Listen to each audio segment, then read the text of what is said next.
Aquaba to the Anka podcast. My dear Kadry, welcome back. Aquaba, thank you. Thank you for receiving me in the podcast of my company. Okay, yeah. For those that don't know him, Kadry is my co-founder and the CEO of Anka. And after the episode 0, if you didn't watch it, I recommend you do, where we explain our total rebranding to Anka. He is back for a new episode about your trip in Kenya. Yes, Kenya. When was that? You went to Kenya in which time? We were in Kenya in May 2024. Yeah, so last summer. Yes, we spent almost 1 month. Nice. Yeah. Really trying to reconnect with our sellers there. Yes. And it's been a long time since we haven't been there. Yeah. So almost a year, yeah. Yeah, so it was really 2 years. 2 years. Yes, it was really important for us to go there to reconnect, and as Anka change, we propose now a different solution to see how our product can fit the market. Yeah, and that is a very special podcast episode we're going to do, because we're going to mix our discussion with the live experience and interviews you had with sellers there, because the idea of this episode is really for you guys that are listening to get a sense of who are our customers in Kenya. What are the solutions we offer to businesses in Kenya, from payment, of course, Anka Pay, but also what they think about our shipment potential, and also what they experience selling on Anka Marketplace. And for those that also are listening, you will see you have 3 different, I might say, cases that we went through. So you have Urembo sandals with Zande, and then you have another customer that is a potential customer of ours that is doing furniture. And then you have another customer that is actually, so it's a disabled organization. If I'm not mistaken. And it's an association of disabled people that gather together and craft product that and try to sell them. To export them. Actually. To export them to in order to live. To live, exactly. So it's not just for making money in itself. It's really to sustain the community of disabled people that they work with. Yeah. So that's the theme of the episode. The other thing that really interested me is that people maybe don't know, Kenya is actually our second biggest market. Yeah. Even though we are in Ivory Coast and we are French, people don't realize that our biggest markets are Nigeria and Kenya, where we have the most sellers and the most, I might say, volume and services. So we know very well these countries. Yeah, and Kenya is really our door for the East African market. Exactly. So that's why even strategically it's very important. It's an important market. Yeah. And this episode is kind of our love letter to Kenyans, because basically we don't have often, people have seen us maybe talk a lot about Nigerians or see different podcast episodes with, unfortunately, Nigerian people that came to Ivory Coast, or people that we met, and a lot of Ivorian, but we also wanted to make really one episode to highlight our Kenyan customers. So hi to you guys, and for all our Kenyan prospects that are interested in what we do, listen closely, and we'll get started. All right? All right, let's go.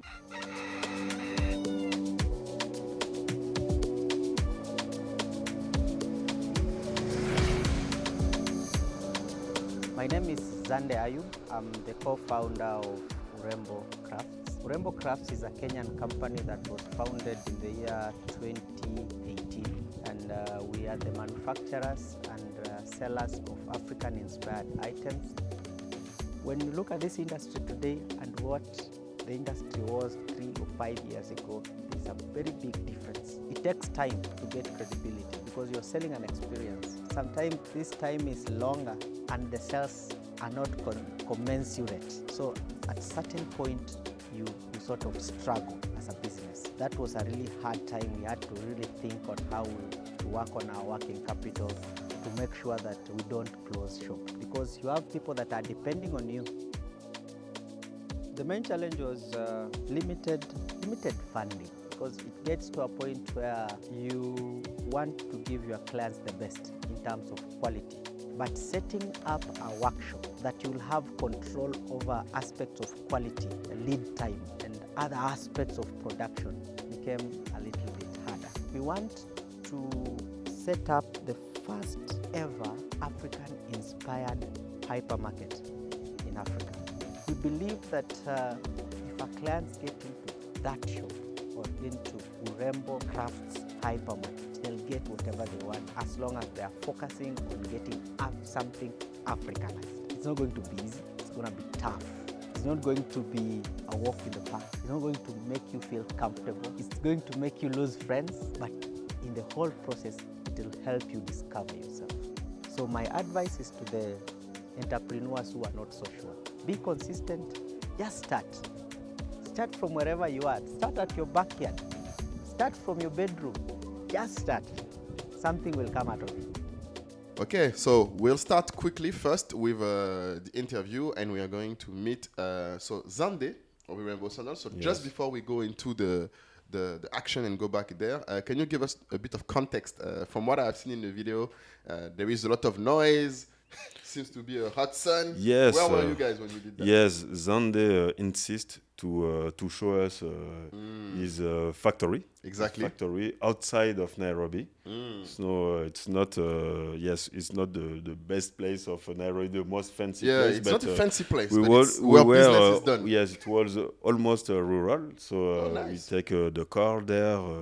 It was at least 1 hour, 1 hour and a half. Nice. Yes, okay. max. It's not that long, but you quickly out of the town and very rural, you know. So that's why there was some noise. Even his factory is still under construction. Nice. So yes, it was a really great experience to see that. Yes, people are not just focusing on the cities, trying to do business. Yeah. I know that he has an office on Nairobi, but where all of the work is done is really his factory outside of Nairobi. Yeah. So it was a great experience for us. Exactly. Yeah. And people often ask us if they can work and use Anka even if they're not in big cities. If you're able to manage like Zande did, it's possible. Yeah. It's possible. So he has a bit of a two location. So you went to the heart of the production, and this is what we're going to see. Yeah. And then we have discussion with him about his business. Yeah. So let's hear him and let's see. What were the main challenges you faced at the start of your entrepreneurial journey? The main challenge was limited funding, or rather, let me just say finance, because it gets to a point where you want to give your clients the best in terms of quality. But setting up a workshop that you'll have control over aspects of quality, lead time, and other aspects of production became a little bit harder. And maybe if I'm to now speak to organizations that help in funding, be it banking or whatever institution is, try and reduce the red tape for potential businesses, because you never know what this business can grow into. Yes, so that the first challenge was branding, was funding, or rather finance. To just broaden it up, let's talk about it as capital. So we make here our first stop in the discussion of Zande. He just did, for those that didn't read our white paper report, Zande that confirmed one of the findings is that the number one issues that most sellers have when they get started is funding and capital. I know that this is one of your best myths to debunk. Exactly. And I really want to highlight the fact that he is a good example, because the way he explained it is highlighted on the fact that he wanted to have the proper setup. Yeah. So because he wanted to have the right setup, to do the right quality, the right workshop, that was his biggest problem to start. Yeah. And it's funny for me because he is the great example also of the country, because he managed to start. For those that didn't know, and you will see also in the video, Zande and Urembo Sandals did over 1,000 sales with us, millions of shillings. Yeah. So I think now it's almost 2,000 sales. Exactly, almost 2,000 sales now since the video. So he has a thriving business, and even now he's still building his workshop. So he didn't need the money to get started, which is funny for me because he suffered from something, but he actually overcame it. Yes, but I think this is the same even for startup founders. Exactly. Because starting with money give us the illusion that it's easier. Exactly. But the reality is that everybody needs to bootstrap a little bit. Exactly. Until you get you reach your market, you make some money, and after funding is easier. But yes. It's just, I think, it's just because bootstrapping is so hard. Yes. Everybody wants to start with funding. Yeah, everybody wants to be comfortable when they start. And I understand the logic. And when we're talking here, the idea is not to make fun of this issue. It's just to show that it's a common issue and it should not stop you. Yeah. Because this is exactly what he said. He is the great example of someone that was having the issue of capital when he got started. He managed to pull through, go through it. And now he has something that is growing. And I'm sure if we asked him the question, I don't think we asked him then, now finding funding will be easier. Yeah, and I think that the real truth is that to think about money as an entrepreneur, it's normal. It's normal. You need to think about it. But this should not be an excuse to not start. To not do anything, exactly. To not do anything. Even us, we were looking money since the beginning, but... Yes. Meanwhile, we were starting, we were working hard on bootstrapping. Exactly. So just money is not an excuse, even though I understand the money temptation. The money temptation, and we understand that, especially another thing that I want to highlight here, and that Zande exemplify, and I've seen a lot, especially in creatives, is sometimes their biggest, I might say, barrier is themselves. They fix a certain level of initial quality an initial setup that if they don't have, they don't want to start. Yeah. And I think that there is something perversive with money. I don't know if you see that with all the people that you interview, but we know that with different startups that when they get money early, they don't spend it well. Exactly. They spend it with administrative tasks or uncomfortable things. Yes, comfortable things, or they don't know how to manage, for example, marketing ads yet. Yeah. They spend all their money on that. But I think that the constraints of not having money force you to focus on the main things. And unfortunately, it's a painful learning method, but you have to learn to do with less before you get more. Yes. And that's if you don't have money, you just focus will be to create the product and try to sell to one or two people. Exactly. And you will try to, you will put probably more effort personally and get more insights. You will know better your customer because you have to do it so painfully. And also, one thing I also want to highlight, because I think it's part of the things we will discuss in this business interview, is also when you start small, you have a better understanding also of the production constraint. Yeah. So when you imagine it and you think about it, I want to be this way, sometimes you don't really realize what are the real issue and what are the things you should really invest on and the things that are nice to have, I might say. Yes, that's right. And sometimes, especially in Africa, it's really weird. People want money to start business and delegate it right away. Exactly. They don't want to do it themselves. Yeah, they don't want to do it themselves. Or the real insight, the truth of your insight as an entrepreneur is because you start to mapping the floor of your office and you went to the bottom for the top in all of your process. So you can't skip that learning curve that you need to acquire as an entrepreneur. And sometimes when we give you money too early, people tend to fall into that temptation. Sometimes they don't even start, they even don't do their customer support, for example. Yeah, exactly. Customer relationship. Sometimes from the beginning, if they have money, they just delegate everything to someone and they don't do it themselves. Yes, so this is the constraints of the money. So people... You need to be really careful about it. This is normal. Most sellers say that this is their biggest problem. And when you look at it, the other thing that we like to put next to it as another graph is the number one funding source for sellers, including the big ones like Zande, is their sales. Yeah. So keep in mind that actually the best way to get funded is not from investors, not from banks, not from anything else. It's from your customer. Your best funder, your number one investor, and both someone that is giving you money and actually taking your inventory and eventually becomes an ambassador for you is your customer. So this is the two. I really want to highlight that because this is something that Zande talked about, that we've seen across Africa, across the world. It's almost an entrepreneurship truth that everybody has to face and everybody has to go through. So I really thought that it was important to highlight that. All right. So sorry for this little break. Let's go back to Zande and his other issues when he got started. The next challenge was access to the market.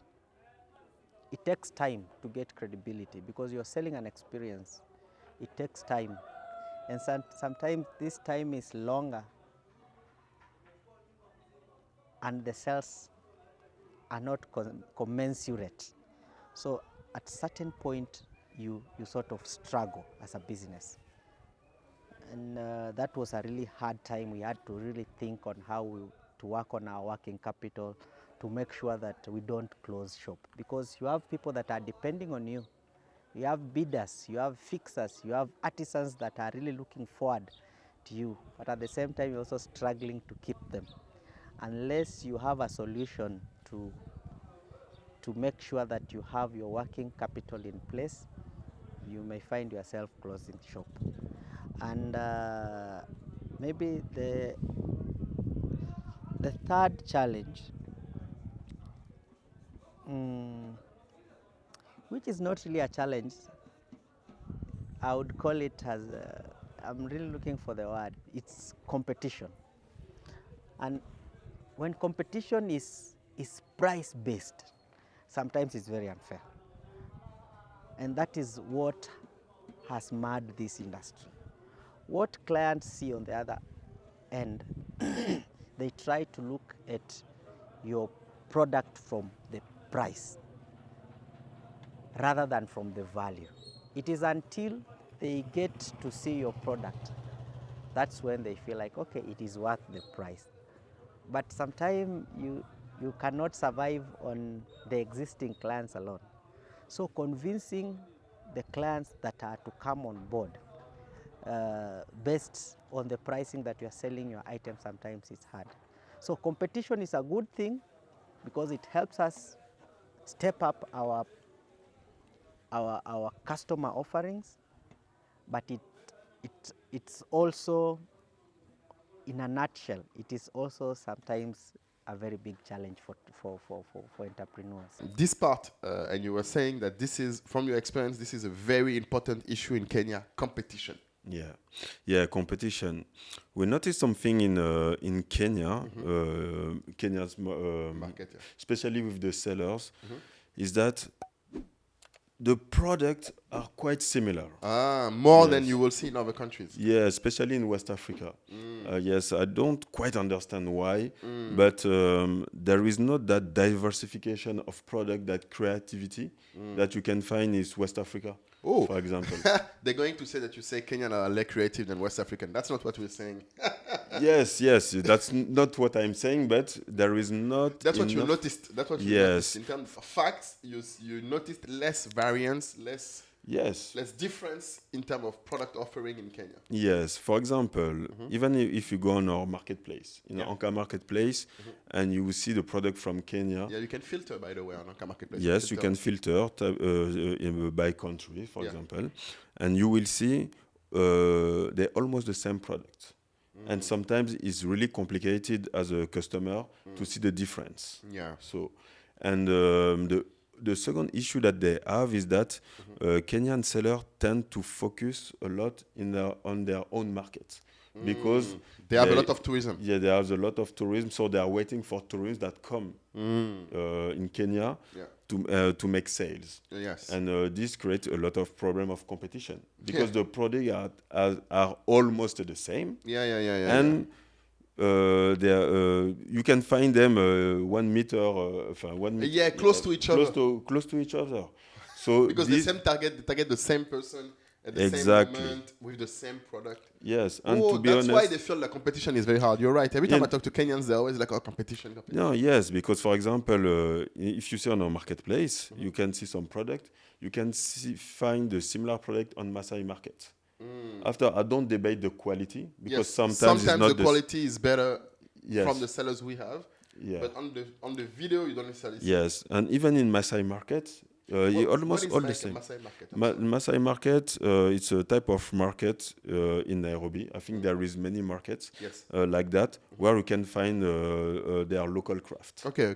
Yes. If you are looking for sandals, jewelries, typical Maasai jewelries, you will find them on Maasai market. As a tourism, you need to go to Maasai market. This is where you buy stuff for souvenirs. Yes. Exactly. And I noticed that the products are quite similar. Yes, and this is a huge, and even me, I test when I went to Maasai market. It's easy for me to bid, to negotiate, to try to put the price down because just close to you, I can find the next product. That put a lot of pressure on the price. Yeah, especially for people that don't know it, Kadry is not a big negotiator. So if he says that even him felt like he had big negotiating power, it was due to the circumstances, not because you are someone that likes to negotiate prices. Yes, I hate it. And, yes, but where Zande managed to dissociate itself with our help is that he managed to really to successfully export his product and to sell it in wholesales. Yeah, wholesale sales, exactly. Yes. He really found partners where like I was saying, if the competition is only our price, it's very hard to distinguish himself. Yeah.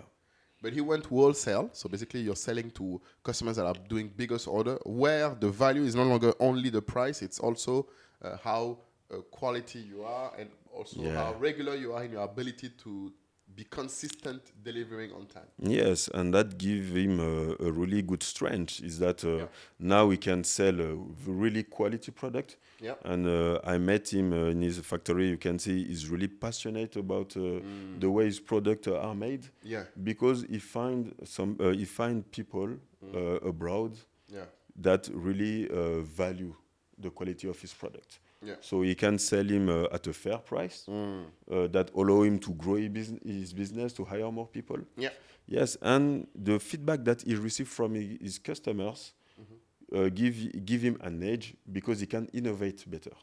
His creativity can really express himself. Yes, can express himself. Yeah. Because he has more orders, more sales that he can sustain and organize. So, yeah, you're right. One of the solutions to avoid competition is targeting different customers. Yeah. Not go for the same customer that everyone is looking for, so the tourists coming in. Yeah. So this is a question for all my Kenyan listeners here. If you have a business in Kenya and you really want to move out of this competition fight, you need to find new customers, and that's what we can help you with. Yes, new customer, and really figure out a way to dissociate your product. Yep. With the creativity. Exactly. And Kenya has a great potential in terms of their cultural history is very strong and large. Very large. They only focus, and I'm just talking about what I see. Yeah. I don't live there. In their Maasai heritage. But there is other things. Even the type of fabrics that they have, people don't know them that much. That way, because designers don't use it that much. They keep going to the first common things. Yes. Easier. So there is value in pushing further and going farther than that. Yes. For example, if you even in Ivory Coast or Senegal, you can see a diversity of type of product. Just because the designers don't want to do the same. They are pushed themselves to don't do the same, and I think Kenyan. Because they relied on tourism, maybe they didn't have to do it that much. Yeah. And now they probably are going to learn how to. So you can innovate in the products, like you said, in the fabric, in the story. One thing I can give as a tip for sellers that we mentioned in the white paper report, it's the second pillar of the sellers that do the most sales on the platform. So the 0.3% of sellers that do over 10,000 euros per month. If you want to be different, the one thing that really also you can use is your content. Another thing that Kenyan sellers undervalue, from my experience, is they tend to use the same basic picture, for example, of selling a shoe, just put it down, they take it from above, and that's it. Yeah, in the same white... same white background. That's the minimal. Yeah. And if you do that, of course you're going to... If everybody does that, you're going to be compared. Yeah. No, and that's the key thing. And we have seen a lot of sellers actually even fight because people were taking their pictures. And the issue we had as, I might say, an objective party is there was so little distinction between the pictures that we could not even prove it was different pictures. Yes, it was even hard for us to decide. Exactly. So one thing I can say is your content is also your protection. It's both something that attracts new customer. For example, we keep saying in the white paper report and even to this day, and I really recommend you read it if you have the time. We'll put the link again in the description. You should use video. If you do videos, even on the same thing, just put them down. And for example, you use different embellishment. You use different colors around it. You use different way to make pop out your content. I will give an example. Is one of our good brands in Senegal, Imara Jewelry. So if you look, you can find them on the marketplace.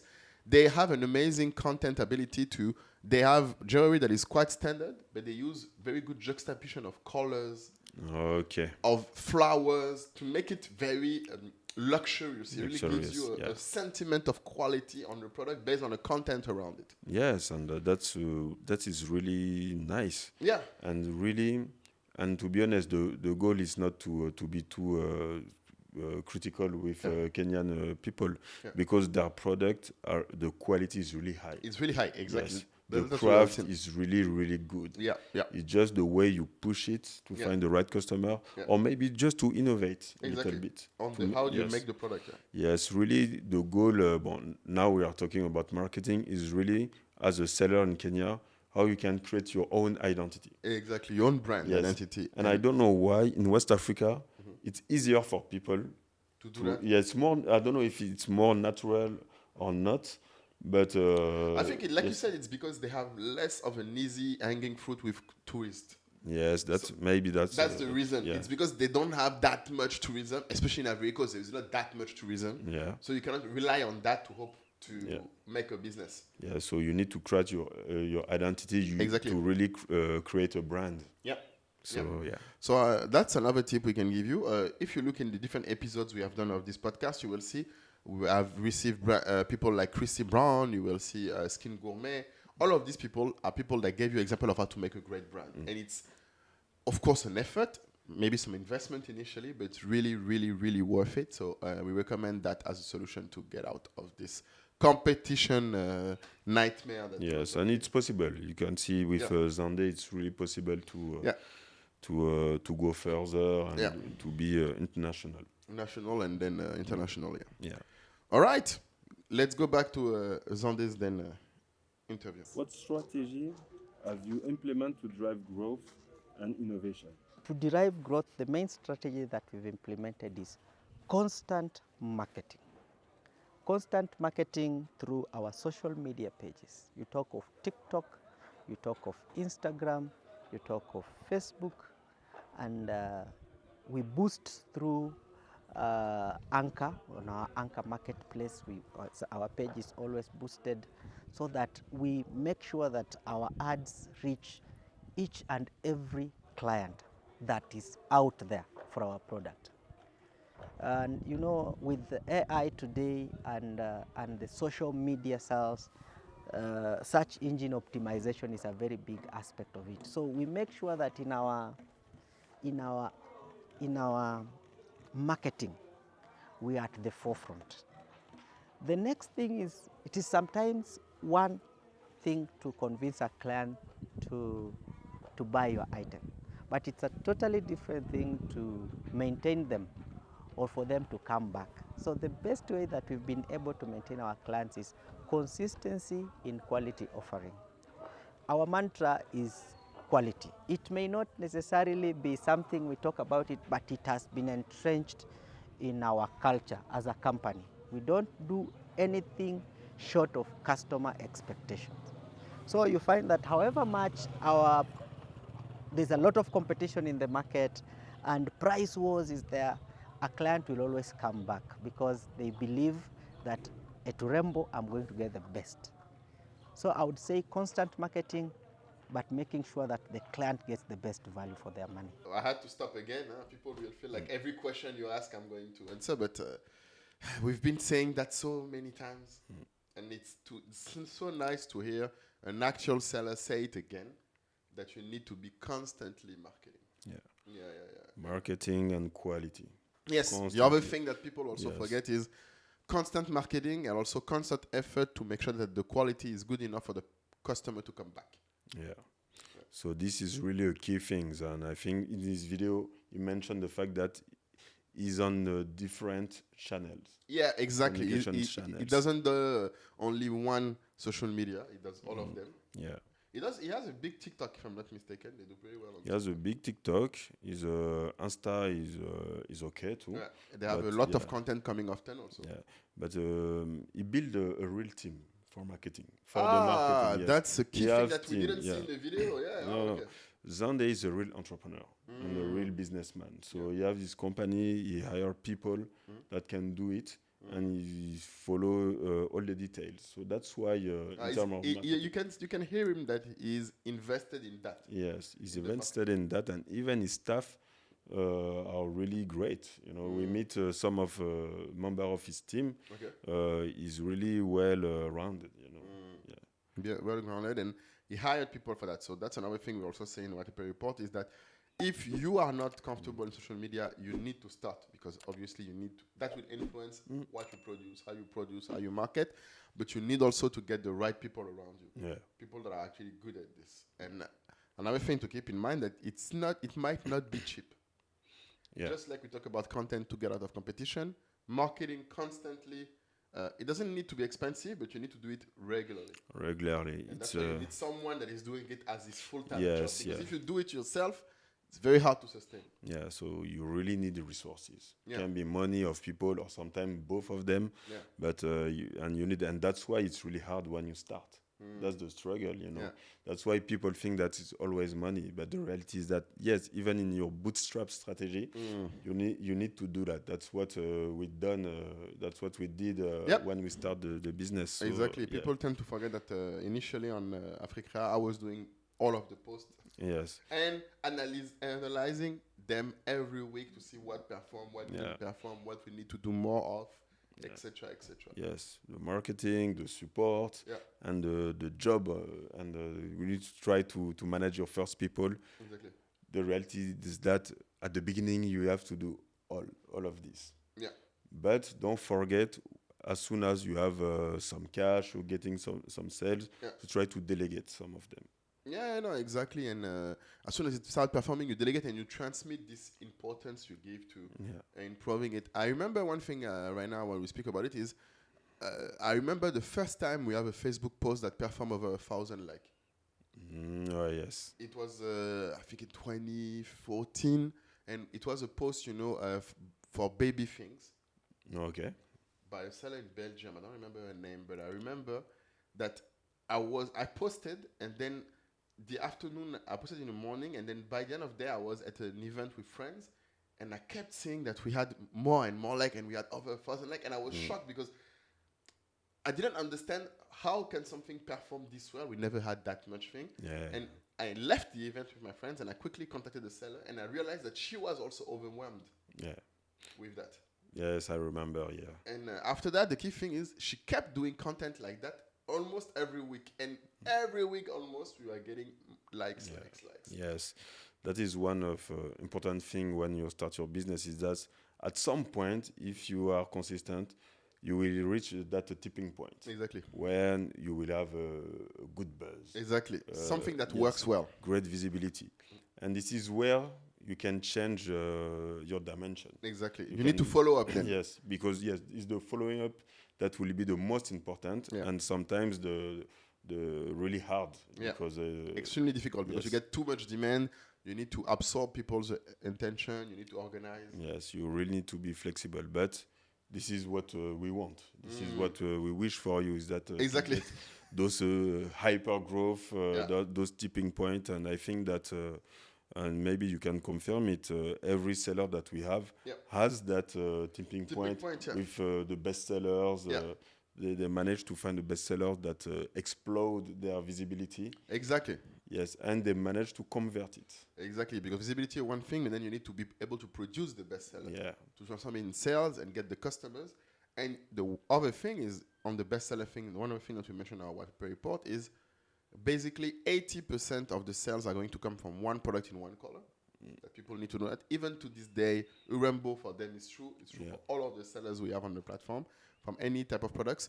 But that means also that once you identify a product that works, you need to keep doing it. A lot of sellers, unfortunately, do the mistake of getting bored with a product or feeling like they sold it too much. But you need to keep selling it until end of time, and ideally to improve it so that your product gets better quality or gets cheaper for you to produce, so that you can get better margins on your bestseller. Oh, that's right. And people tend to leave it too quickly. Yes, and that's true for even mainstream brands. Yes. All the big brands have one or two key products. Yes, that's still to this day, even to this day, Jacquemus does the Chiquito mini bag. Even if everybody has copied it everywhere, they still maintain this product. I don't know, Cartier is still doing the nail product, even if everybody's copied it. So it's important for people to realize that it's not because something works that you need to get bored with it. That's when you need to double down. Yeah. And that doesn't mean that you can't produce new products, create new things. In addition, exactly. Yes, Lacoste have his own polos, and they still are creative in different type of products. Exactly, Lacoste. But there are different. When you find your bestsellers, your key product, those are the products that will create your brand, your legend. Exactly. And that will keep bringing new customers. Exactly. So you need to show them to new customers, and that will also help people remember you and create in their image, in their head, an image of your brand. Yeah. All right. Great. Let's go back. What are the most important lessons you have learned as an entrepreneur? That's a very good question. I think the list can be endless, but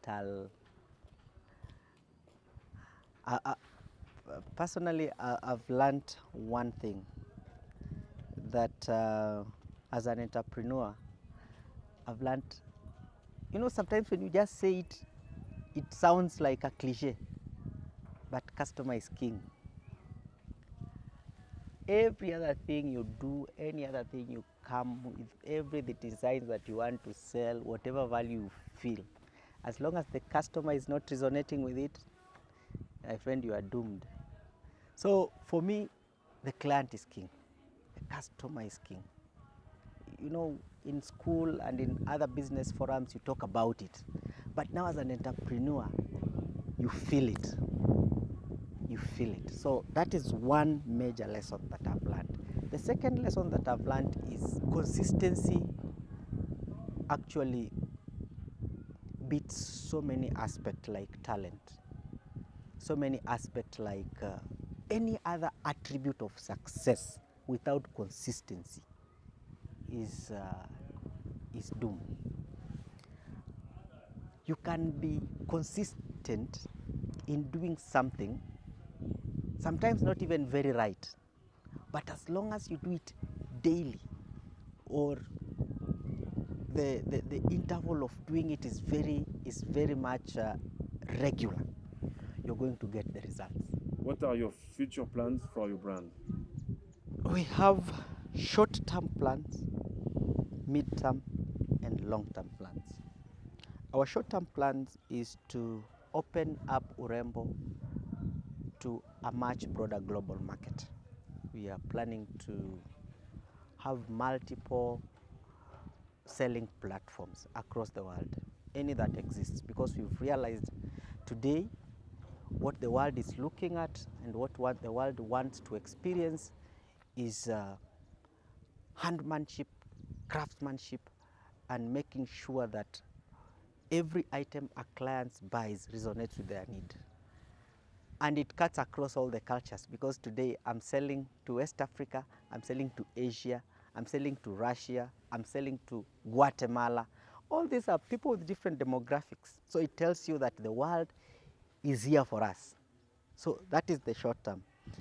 Mid-term plans is we are looking at partners, and I'm looking at global partners. These are people who would want to partner with us, maybe open Urembo in Ghana. We can have Urembo Crafts in Ghana. So we are looking at partners who will have a unity of purpose towards making Urembo a more global brand. And the long-term plan, which is not long like in 10 years or 3 years, it is like in 2 years, it's already in pipeline. We want to set up the first ever African-inspired hypermarket in Africa. This is a one-stop shop, all under one roof. Talk of clothing, all African-inspired. Talk of footwear, African-inspired. Talk of ornaments, you know, earrings, what, be it brasses or whatever thing that you can imagine, African-inspired. We believe that if our clients get into that shop or into Urembo Crafts hypermarket, they'll get whatever they want as long as they are focusing on getting something Africanized. How do you see the evolution of your industry in the coming years? I think there is so much untapped potential in this industry. So much. I personally won't be so sure of the immense potential that is in this industry. I can't really fathom. When you look at this industry today and what the industry was 3 or 5 years ago, there's a very big difference.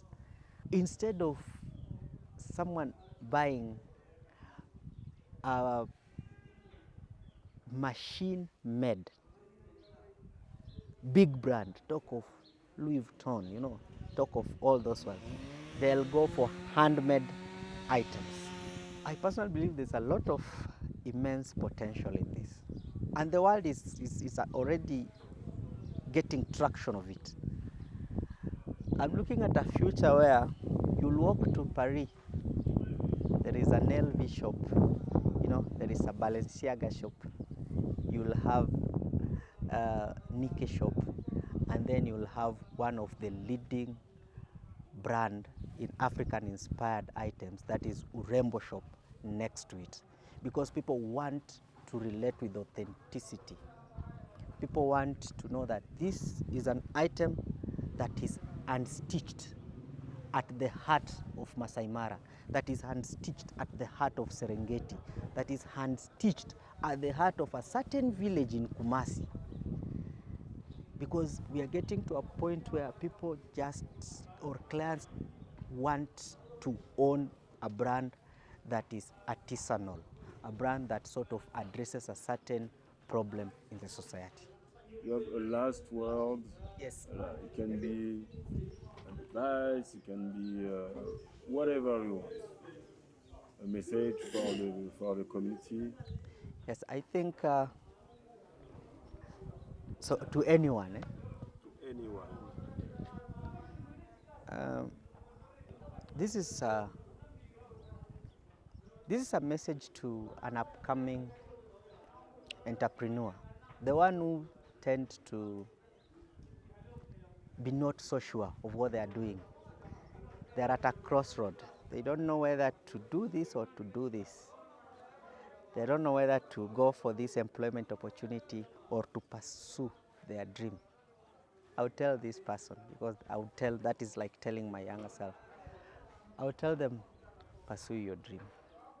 It's not going to be easy. It's going to be tough. It's not going to be a walk in the park. It's not going to make you feel comfortable. It's going to make you lose friends. But in the whole process, it will help you discover yourself. So pursue your heart. It will help you discover yourself. When you discover yourself, you'll attach value to yourself. When you attach value to yourself, you'll realize that there's nothing else that can buy you. You'll have a lot to offer to the world instead. So my advice is to the entrepreneurs who are not so sure. Be consistent, just start. Start from wherever you are. Start at your backyard. Start from your bedroom. Just start. Something will come out of it. No, yeah, so this concludes a very, very nice exchange, honestly. I was saying that we should have put you next to him, and you could have had actually a very good chat. Honestly, I felt yes, yes, and it was almost like a chat, really. Yeah. It's a really a great guy. But to be honest, the condition of filming this video was quite hard, you know. was People really don't hard. see this part of the job. Yes. I think that I didn't want to show myself sweating in front of millions of people. If we get millions of views, thank you guys. Yes, inshallah, we'll get it. Exactly. That is the goal. But yes, it was really really insightful. Yeah. For me, it's a great example of a craftsman and with entrepreneur mindset. Exactly. Really. Exactly what we wanted to do this podcast about. Yes, this is really the example of how, as a designer, creator, entrepreneur, you have to gather all the business aspects, the money, the customer. Yeah. He really talked about quality, the customer all over this last the segment. customer, the quality, and the marketing. Yeah. And the most important thing, the consistency. Yeah, exactly. That's what we talk about in our paper report. That's when we mentioned the fact that even if people are getting more views or any other changes, even if they discounted their price, they were not getting more sales on the marketplace. But if you were consistently improving your product by putting new pictures, improving your description, that's where you sell more. Yeah. So that's another example, of what you were saying. Consistently improving every day. Yeah, and now I think that you have many people. Yeah. I think the last time I looked, it was 40 people. It was 40 people at least, and all of people come from I think his own village. Oh, nice. So he took those people, retrained them, and help them grow. This is really inspiring. Yeah, no, it is. Thankfully, we'll look at also other inspiring stories in Kenya when we do on the next episode. Yeah. But just to conclude this episode, I really want also to highlight the fact that his vision of creating a brand from the beginning is something also, and he mentioned that the dream is never easy. Yeah. But it's how you structure properly. I think people sometimes don't realize that the key thing when you get into the business world is also to have the right foundation when you think big, to make something that is sustainable over the long term. Yeah. That's how you build a team, etc. So definitely a very, very interesting lesson, and I hope that many entrepreneurs will be inspired. Yes, and Kenyan and others, but I also think that it's very interesting that we had this Kenyan example, that it's possible. Yes. Also. No, I'm really happy about this interview because it did show one thing that was even the main reason we start Africrea and now Anka Marketplace is to show that African cultural product can interest people outside globally. Exactly. And this is really the great example. Yeah. And so I think, anyways, we will leave the last words to Zande himself and conclude with, we asked him a few follow-up questions on Anka, and for those that have a lot of questions of exactly what we contributed to him and to the business of Urembo, keep watching and see you soon on the next episode of the podcast. My name is Zande Ayub. I'm the co-founder of Urembo Crafts. Urembo Crafts is a Kenyan company that was founded in the year 2018. And we are the manufacturers and sellers of African-inspired items. The first time I came across Anka was in 2017, and it was through a friend who is now a friend, but then he was just an acquaintance. He used to work for DHL, and he told us that there is a company called Africrea. Then it used to be Africrea. You later rebranded to Anka, and that is how I got to know of you, because he felt like Anka would be a very good partner for our product, because Anka is focused on generally the agenda that we are focused on. They offer us a platform and a market to sell the African-inspired items to the global market.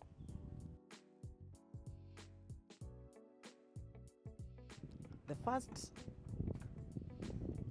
main reason as to why we chose Anka is the fact that we resonate when it comes to the purpose. Anka is focused on selling African-inspired items and gives a platform for sellers who actually engage in this kind of items. We happen to be one of the Kenyan companies that actually focuses on the same. So on that ground only, on that ground first, they stand out and they stood out for us.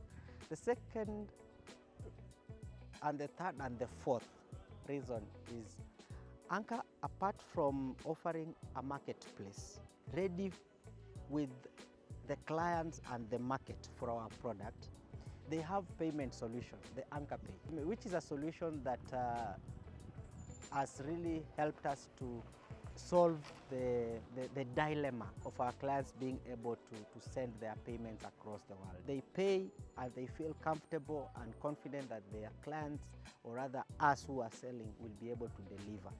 The third reason as to why we preferred Anka is they not only have a marketplace solution for market, and also they have a payment solution, they as well have logistics or a shipping solution, which is Anka Shipping. They've partnered with other logistical or logistics providing companies like DHL to provide, and that makes our work easier. We don't have the headache of following up whether actually the goods were taken or not. We just do this at the comfort of our offices, and we are so sure that whatever we've dispatched will reach the customer's door. The main services that has helped us achieve one of our main goals, which is sales, is the marketplace. The platform sort of offers a ready market for our client. Anka has marketed itself as a platform for African-inspired items. So as a shop owner in Anka space, if you're offering exactly what the clients want, you'll have freeway. And that has been the success story for us. The fact that we've been able to meet our numbers through Anka Marketplace has been quite a success. Anka Pay as a product has been a very good product because it provides the solution, the payment solution. Payment solution is one of the biggest solutions that any other cross-border trader requires. Because at the end of the day, if the client cannot be able to pay you because of the red tapes and a lot of, the processes that are needed, you won't be in business. But Anka Pay has made it easier that my clients in far-off countries like French Guiana, Suriname, the USA, West Africa, talk of Gambia, Senegal, can pay for their orders at the comfort of their desk. And that money gets to me and I can see it in my Anka wallet. And I can be able to withdraw it and get my money weekly. Is a good thing. Because I don't need to walk into any banking hall. The money comes directly to my phone. Personally, I think I attribute my business success would be something like 60% to Anka. And when I talk about 60%, it's good to put it to metrics in terms of sales. So far through Anka, we've been able to make over 1,800 sales. And we have very good reviews. Our account is 5-star at Anka. And in terms of volume, or rather sales, since we started, we've been able to trade in Kenyan shillings over 60 million through Anka. And if I'm to attribute 60% of that to Anka, I'm looking at maybe had it not been Anka, I may not have been able to hit 36 million. So In terms of metrics, that is what I can say, and it's a good thing. It's actually a very good partnership for us. It's very, I'm looking for the word to actually maybe make it make sense. They are late. You should have joined Anka like yesterday. You'll have nothing to regret. And the fact that the payments, maybe the only thing that they would feel is the initial payment, the subscription, which is a drop in the ocean from what the opportunities that lies ahead of you. Anka will catapult you to a potential that you'd have never maybe foreseen. So please, if you have misgivings about Anka, you're losing a lot.